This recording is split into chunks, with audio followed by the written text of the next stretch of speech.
नाद दिख रहा है। ये नाद ये मामूली नाद नहीं है। इस नाद को आप मामूली सा दिख रहे हैं, लेकिन ये दिखने में मामूली है, लेकिन इसका इतिहास रहा है। और इस नाद का इतिहास रहा है जो कि लोग आते हैं, अक्सर लोग देख के चले जाते हैं, यहाँ बैठते भी हैं लोग के देख के चले जाते हैं, लेकिन इस नाद का पुराना इतिहास रहा है। इतिहास के बारे में आज सर जी हम इनसे जानेंगे। सर जी, इस नाद से जो संबंधित चीज़ें इसको बताइए। देखिए, ये नाद जो है ये पुरैनी कुटी का जो पुरैनी कुटी में पहले जानवर रखे जाते थे या हाथियाँ रखी जाती थी।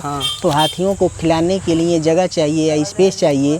तो हाथियों को खिलाने के लिए और जानवरों को खिलाने के लिए इस नाद का यूज होता था। अच्छा। और इसको देखेंगे, इसकी जो बनावट है पूरी तरह से ये सीमेंटेड नहीं है और लगभग 1000 साल पहले का बना हुआ ये नाद है। लगभग 1000 साल। देखिए, जो मामूली सा नाद नहीं, इसका इतिहास रहा है। सीमेंट का भी द्वारा बनाया गया नाद नहीं है, जो कि ये 1000 साल पुराना नाद है।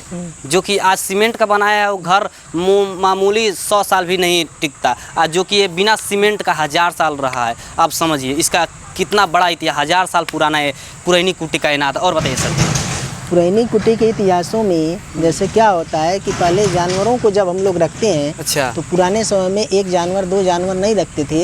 लोग हाथियों को रखते थे, ऊँटों को रखते थे, घोड़ों को रखते थे। और यहाँ कुटी भी देखेंगे तो किले के जैसा बना हुआ है। अच्छा। तो पहले लोग क्या करते थे, अपने अपने जानवरों को रखने के लिए एक बड़े से चबूतरा को बनवाते थे, उसमें खिलाते थे। तो यहाँ भी बहुत सारे इस टाइप के चबूतरे बने होंगे जो टूट गए होंगे। वर्तमान में यही प्रेजेंट टाइम में बना हुआ बचा हुआ है, जिसका अवशेष बचा हुआ है। और इस पे मेनली हाथियों को खिलाया जाता था और हाथियों को ही यहाँ रखा जाता था। अच्छा। क्योंकि यहाँ इतिहास मान्यता है और पुराने लोग बताते भी हैं कि यहाँ के जो महंत रहते थे वो पहले इतनी गाड़ियाँ तो रहती नहीं थी। तो वो लोग क्या करते थे, हाथियों से चलते थे। अच्छा, अच्छा। और जब यहाँ मेला लगता था तो मेला लगता था तो हाथियों पर पूरे इस क्षेत्र में घूम घूम करके बताते थे कि यहाँ मेला लगने वाला है। सबको इन्वाइट करते थे, यहाँ के जो संभ्रांत लोग हैं उनको बुलाते थे। और मेन काम उन लोगों का घूमने फिरने का, यहाँ से कहीं जाना रहे, रामकोला जाना रहे या और दूर जगह जाना रहे, तो वो हाथियों पर ही सवारी करना पसंद करते थे। तो ये जगह पूरी तरह से हाथियों से रिलेटेड है। और यहाँ देखिएगा, हाथियाँ जहाँ रहती हैं वहाँ मेनली क्या रहता है कि पानी का सोर्स अवेलेबल होना चाहिए। इसलिए हाथियों के बगल में देखिएगा यहाँ एक पोखरा है।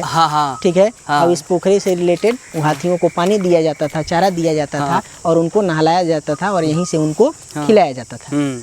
अच्छा, हाँ, जैसे पोखरा भी है तो इससे मतलब पूरा स्पष्ट होता है कि ये पहले के ज़माना का जो हाथी रखते थे राजाओं, जो भी हो यहाँ का उत्तराधिकारी, यहाँ का जो यहाँ शासनकार जो है किए हैं, वो नाद रखते थे यहाँ पे, जो कि हाथियों के चारा डालने खिलाने के लिए। और बगल में पोखरा है, उनको पानी पीने के लिए, नहलाने के लिए। हाथियों का शरीर काला रहता है, इसलिए उनको गर्मी ज़्यादा लगती है।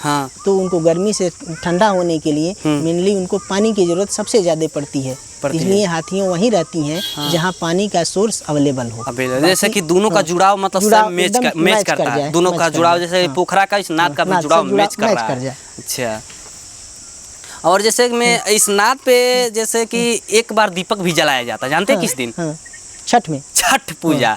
छठ पूजा के दिन इस नाद का भी मतलब पूजा भी किया जाता है। जैसे कि औरतें लोग आती हैं, लेकिन इस पे सारे औरतें इस पे दीपक भी जलाती हैं। उसका उद्देश्य क्या है? उसका उद्देश्य देखिए, छठ परंपरा में रहा है कि सूर्य की उपासना किया जाता है। तो छठ पूजा में डूबते हुए सूर्य की पूजा किया जाता है और सवेरे उगते हुए सूर्य की पूजा किया जाता है।